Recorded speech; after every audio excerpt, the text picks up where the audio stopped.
Hi everyone. तो आज हम लोग डिस्कस करने वाले हैं पैसा एक्ट ऑफ 1996।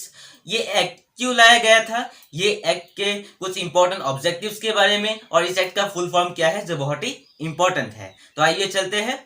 तो पैसा एक्ट यूजुअली 1996 में लाया गया था और ये एक्ट इसलिए लाया गया था ताकि क्या है, जो 73rd अमेंडमेंट एक्ट है जिसे कॉन्स्टिट्यूशन में पार्ट 9 का दर्जा दिया गया है, उस एक्ट के हिसाब से हम लोगों ने देखा था कि कुछ एरियाज में क्या थे, ये एक्ट काम नहीं करते थे। मतलब कुछ स्टेट्स में ये एक्ट काम नहीं करते थे क्योंकि उस एरियाज में इंडिजिनियस पीपल बहुत ज्यादा रहते थे, जैसे कि हिली एरियाज में, माउंटेनियस एरियाज में, और भी हम लोग कह सकते हैं जो डेजर्ट एरियाज के वहां पे लोग बहुत कम रहते हैं। लेकिन जो लोग रहते हैं वो लोग इंडिजिनियस पीपल है, वो शेड्यूल कास्ट नहीं है, शेड्यूल ट्राइब्स भी नहीं है। ठीक है, तो उन सब एरियाज में 73rd अमेंडमेंट एक्ट काम नहीं करते थे। तो इसलिए वो जो पार्ट 9 है कॉन्स्टिट्यूशन का, उसे जो not applicable to schedule areas थे, वो जो जिन एरियाज में काम नहीं करते थे, वो 5th शेड्यूल के एरियाज हम लोग कहते हैं। और उन एरियाज में 10 स्टेट्स है, और उन एरियाज में 10 स्टेट्स है जो 2019 के जो रिपोर्ट है, लेटेस्ट रिपोर्ट के हिसाब से। और उन स्टेट्स के नाम मैंने यहाँ पर लिख दिया है: आंध्र प्रदेश, तेलंगाना, छत्तीसगढ़, गुजरात, हिमाचल प्रदेश, झारखंड, मध्य प्रदेश, महाराष्ट्र, ओडिशा एंड राजस्थान। इन सारे स्टेट्स में 73rd अमेंडमेंट एक्ट काम नहीं करते थे। तो इसलिए क्या किया, इस एक्ट को लाना पड़ा ताकि इन एरियाज में भी पंचायत के कुछ रूल्स एप्लीकेबल हो। मतलब मैं आप लोग को अभी बताता हूं कि पैसा एक्ट कैसे आया, मतलब पैसा का फुल फॉर्म जो है उसे हम लोग कैसे डिराइव कर सकते थे। ठीक है, जो पार्ट 9 के जो भी पंचायत के प्रोविजंस थे वो एक्सटेंड करने के लिए इन शेड्यूल एरियाज में पैसा एक्ट को लाया गया था। तो वही है पैसा का फुल फॉर्म, मतलब प्रोविजन फॉर पंचायत। पंचायत के जो भी प्रोविजंस थे वो एक्सटेंड करेंगे कहां पर, शेड्यूल एरियाज पर। तो क्या हो गया, PESA, मतलब पैसा एक्ट ऑफ 1996। तो आप लोगों को शायद समझ में आ गए होंगे कि कैसे ये नाम डिराइव हुआ। ठीक है, अभी चलते हैं इसके ऑब्जेक्टिव्स पर।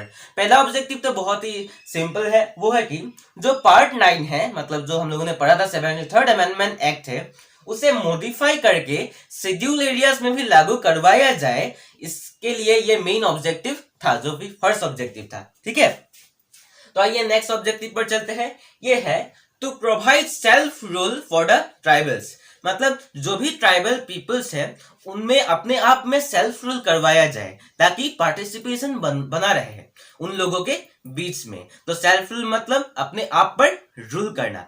जो कुछ भी लोग हैं वहां पर ट्राइबल पीपल, वो अपने आप पर रूल करेंगे। ठीक है, तो उससे इससे क्या होगा कि पार्टिसिपेशन बनाए रहेगा। ठीक है, नेक्स्ट चलते हैं ग्राम सभा। ग्राम सभा को न्यूक्लियस ऑफ ऑल एक्टिविटीज कहा जाएगा, इस एक्ट के हिसाब से मेन ऑब्जेक्टिव है।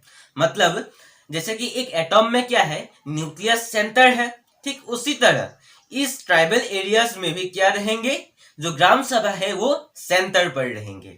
ये मेन ऑब्जेक्टिव था। ठीक है, नेक्स्ट देखते हैं।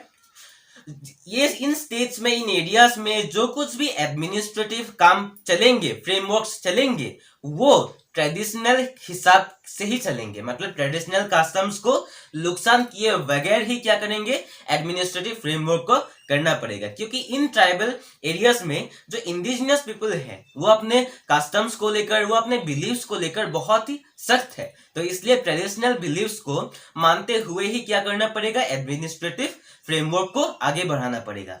नेक्स्ट देखते हैं, यहाँ पर safeguard and preserve customs and traditions. मतलब इन ट्राइबल एरियाज में जो कुछ भी हम लोग लॉज बनाएंगे पैसा एक्ट के तहत, वो क्या करेंगे, उन इंडिजिनियस पीपल के राइट्स को, जो कस्टम्स है, बिलीव्स है, उसे प्रिजर्व करेंगे। ठीक है, नेक्स्ट है ट्राइबल रिक्वायरमेंट्स के हिसाब से। देखिए, हम लोग के टाउन में, सिटी में जो कुछ भी रिक्वायरमेंट्स है और उन लोग के जो माउंटेनियस एरियाज है उनके रिक्वायरमेंट्स बहुत ही अलग है। ठीक है, तो उन रिक्वायरमेंट्स को नजरअंदाज नहीं किया जा सकता।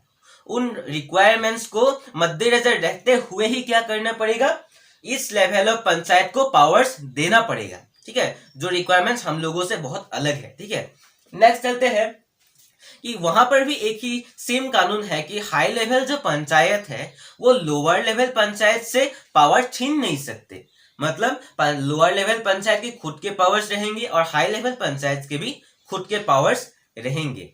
तो ये थे इस पेसा एक्ट ऑफ 1996 के बारे में, उसका मेन एम क्या है, उसका मेन ऑब्जेक्टिव्स क्या है और फुल फॉर्म को हम लोग कैसे डिराइव करते हैं। तो आप लोग इसका स्क्रीनशॉट ले सकते हैं।